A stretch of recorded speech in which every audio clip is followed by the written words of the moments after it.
Halo semuanya, saya Dani Danata Negara dengan NIM 2022 10 11 03 11 082. Dan pada kesempatan kali ini, kita akan membahas topik yang sangat krusial dan fundamental dalam sistem hukum pidana Indonesia, yaitu tujuan dan pedoman pemidanaan yang diatur dalam Undang-Undang Nomor 1 Tahun 2023 atau yang kita kenal sebagai Kitab Undang-Undang Hukum Pidana atau bisa disingkat KUHP baru.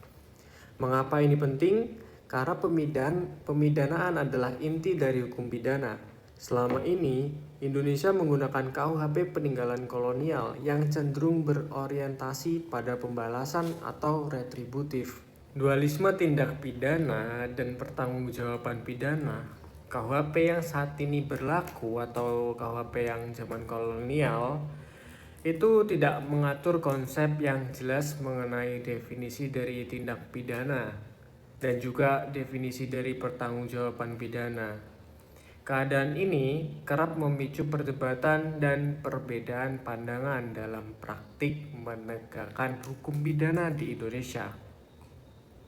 Mayoritas akademis hukum pidana Belanda cenderung menganut pandangan monistis yang menggabungkan pertanggungjawaban sebagai unsur integral dari tindak pidana itu sendiri.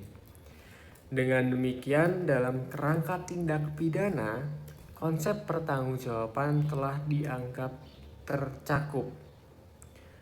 Namun di Indonesia sendiri telah terjadi evolusi pemikiran ke arah yang lebih ke dualistis.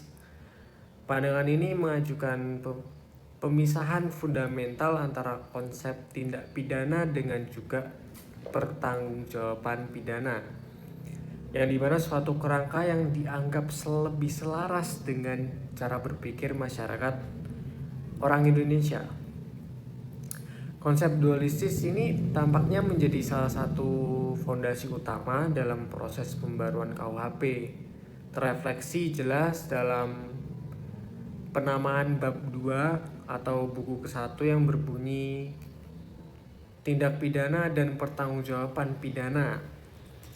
Selain itu, Bapak Tongat berpendapat dan menggarisbawahi bahwasanya pergeseran paradigma ini membawa implikasi signifikan pada rumusan unsur-unsur pidana.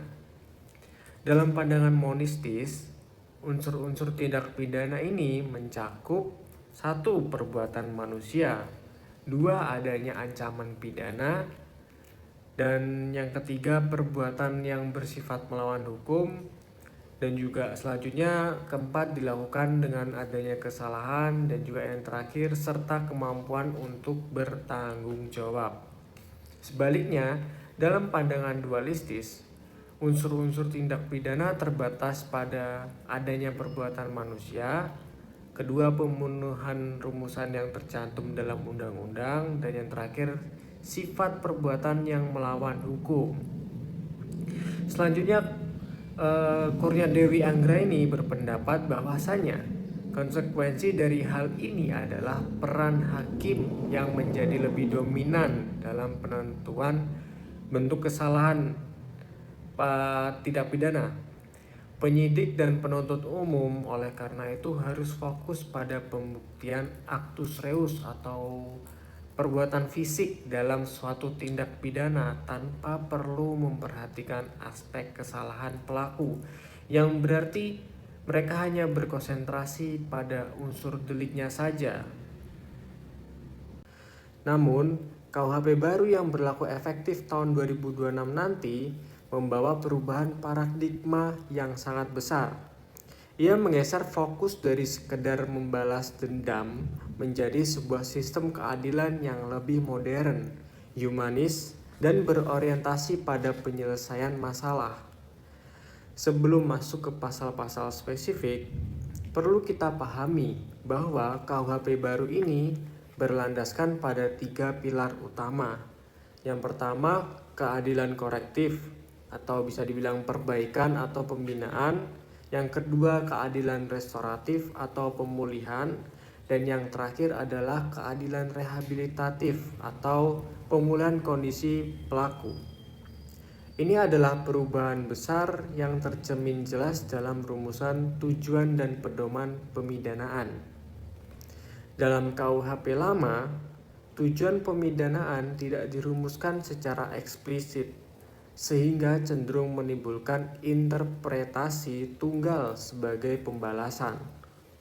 Namun, KUHP baru, khususnya pada bagian ke-1, bab ketiga tentang pemidanaan, pidana, dan tindakan, secara tegas dan gamblang merumuskan tujuannya.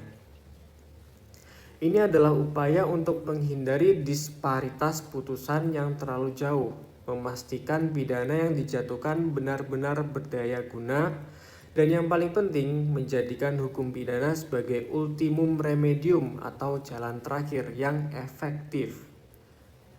Selanjutnya, mari kita bahas dari pasal 51 KUHP baru yang secara spesifik merumuskan 4 tujuan pemidanaan. Pasal ini menjadi landasan filosofis mengapa seseorang harus dipidana. Tujuan pertama adalah untuk mencegah dilakukannya tindak pidana dengan menegakkan norma hukum demi perlindungan dan pengayoman masyarakat. Ini mencakup dua aspek, pencegahan umum yang dimana pidana menjadi peringatan bagi masyarakat luas, dan pencegahan khusus, yaitu mencegah pelaku mengulangi tindak pidana. Secara sederhana, pidana ada untuk menjaga ketertiban dan memastikan hukum untuk dihormati. Tujuan kedua adalah untuk memasyarakatkan terpidana dengan mengadakan pembinaan sehingga menjadi orang yang baik dan bertanggung jawab. Ini adalah keutamaan dari keadilan korektif dan menunjukkan bahwa pidana bukan akhir dari segalanya, melainkan sarana koreksi. Lembaga permasyarakatan tidak lagi sekedar tempat penahanan, melainkan tempat pembinaan agar terpidana dapat kembali diterima oleh masyarakat dan juga bisa produktif kembali.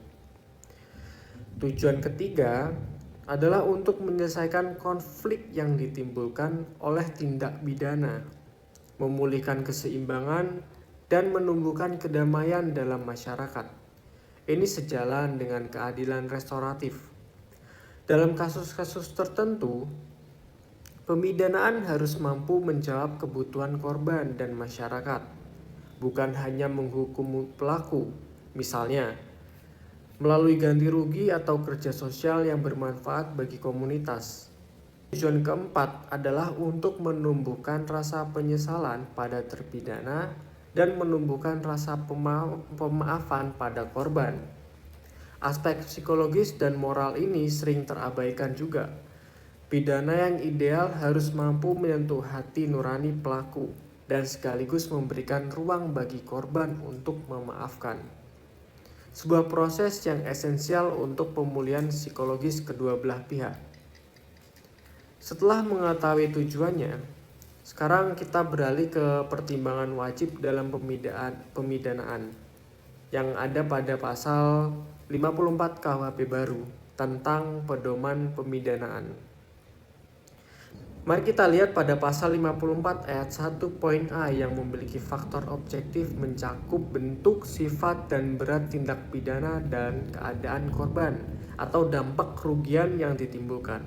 Jelas, pidana untuk pencurian ringan akan berbeda dengan pembunuhan. Hakim harus benar-benar menilai seberapa parah tindakan tersebut, merusak tatanan sosial dan merugikan korban termasuk kerugian non-material atau tidak. Selanjutnya adalah faktor-faktor subjektif yang berkaitan dengan diri pelaku, seperti motif dan tujuan melakukan tindak pidana dan sikap batin pelaku serta tingkat kesalahan. Apakah pelaku bertindak karena terpaksa, karena motif ekonomi murni, atau karena niat jahat yang terencana? Tingkat kesengajaan ini sangat mempengaruhi berat ringannya pidana. Faktor penting dan wajib lainnya adalah riwayat hidup, keadaan sosial, dan juga keadaan ekonomi pelaku. Ini adalah wujud keadilan progresif. Misalnya, pidana yang dijatuhkan pada seorang kepala keluarga miskin yang mencuri makanan akan berbeda dengan koruptor kaya. Hakim juga wajib mempertimbangkan sikap terpidana di persidangan. Apakah ia mengakui menyesal atau malah berbelit-belit? Lalu yang terakhir adalah hakim harus mempertimbangkan pengaruh pidana terhadap masa depan terpidana dan pidana denda serta kemampuan terpidana membayarnya. Ini memastikan bahwa pidana yang dijatuhkan tidak justru menghancurkan masa depan pelaku secara total dan tidak realistis, terutama dalam perihal denda. Jika denda tidak mampu dibayar, harus ada alternatif yang sebanding, seperti pidana kerja sosial. Kemudian untuk mencapai tujuan dan pedoman tersebut, KUHP baru menyediakan pilihan pidana yang lebih beragam seperti di pasal 65 yang menyatakan ada pidana penjara, tutupan, dan denda. Tapi sekarang ada tambahan yaitu pidana pengawasan dan juga pidana kerja sosial. Pidana kerja sosial adalah terobosan penting yang sejalan dengan tujuan korektif dan rehabilitatif. Ini memungkinkan pelaku tindak pidana ringan untuk tidak dipenjara, melainkan bekerja demi kepentingan umum, sehingga tetap berkontribusi positif kepada masyarakat tanpa harus kehilangan pekerjaannya. Sebagai penutup, dapat kita simpulkan bahwa tujuan pemidanaan dalam KUHP baru atau Undang-Undang Nomor 1 Tahun 2023 adalah mencapai keadilan korektif, restoratif, dan juga rehabilitatif. Tujuannya bukan lagi sekedar pembalasan, melainkan pencegahan, pembinaan, dan pemulihan keseimbangan sosial antara kedua belah pihak. Tujuan ini diimplementasikan melalui pedoman pemidanaan ada dalam pasal 54 yang secara tegas memerintahkan hakim untuk mempertimbangkan seluruh aspek, baik yang berkaitan dengan tindak pidana maupun yang berkaitan dengan kondisi subjektif dan masa depan pelaku. Selanjutnya, hakim harus mempertimbangkan pengaruh pidana terhadap masa depan terpidana dan pidana denda serta kemampuan terpidana untuk membayarnya. Ini memastikan bahwasanya pidana yang dijatuhkan tidak justru menghancurkan masa depan pelaku secara total dan tidak juga realistis, terutama dalam hal denda. Jika denda tidak mampu dibayar oleh pelaku, harus ada alternatif lain yang sebanding dengan denda yang harus dibayar oleh pelaku, seperti pidana kerja sosial yang ada dalam undang-undang terbaru. Hakim juga wajib memperhatikan sikap terpidana di persidangan. Apakah ia mengakui, apakah dia menyesal, atau apakah dia malah berbelit-belit. Nah, sekarang kita bahas mengenai pertimbangan hakim yang ada di dalam pasal 53 ayat 1, yang dimana pasal 53 ayat 1 mengatakan bahwa dalam mengadili suatu perkara pidana, hakim wajib menegakkan hukum dan keadilan. Dan pasal 53 ayat 2, jika dalam menegakkan hukum dan keadilan sebagaimana dimaksud pada ayat 1 terdapat pertentangan antara kepastian hukum dan juga keadilan, hakim wajib mengutamakan keadilan terlebih dahulu. Atau bisa dijelaskan ada dalam penjelasan Undang-Undang Nomor 1 Undang-Undang Nomor 1 Tahun 2023 di bab penjelasan pasal-pasal menyatakan bahwa ayat 2 dijelaskan dalam penjelasan KUHP terbaru, yaitu kepastian hukum dan keadilan merupakan dua tujuan hukum yang kerap kali tidak sejalan satu sama lain dan juga sulit dihindarkan dalam praktik hukum. Suatu peraturan perundang-undangan yang lebih banyak mematuhi tuntutan kepastian hukum, maka semakin besar pula kemungkinan aspek keadilan terdesak. Ketidaksempurnaan peraturan perundang-undangan ini dalam praktik dapat diatasi dengan jalan memberi penafsiran atas peraturan perundang-undangan tersebut dalam penerapannya pada kejadian yang konkret. Jika dalam penerapan yang konkret terjadi pertentangan antara kepastian hukum dan juga keadilan, maka hakim diwajibkan sedapat mungkin mengutamakan keadilan di atas kepastian hukum. Intinya, hakim harus memprioritaskan keadilan terlebih dahulu daripada kepastian hukum. Nah, setelah hal tersebut dipenuhi, barulah hakim menentukan jenis sanksi seperti penjara, denda, atau kerja sosial, dan juga seberapa berat sanksi yang didapatkan, dengan tetap bercermin pada 4 tujuan besar tadi. Jika tujuannya adalah rehabilitasi, hakim mungkin lebih condong ke arah pidana pengawasan atau pidana kerja sosial.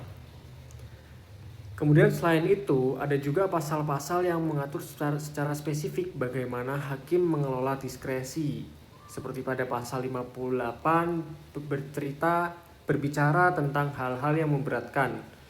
Kita perlu tahu bahwasanya pasal 58 ini memberikan landasan yuridis bagi hakim untuk memberatkan sanksi dari batas minimum yang diizinkan.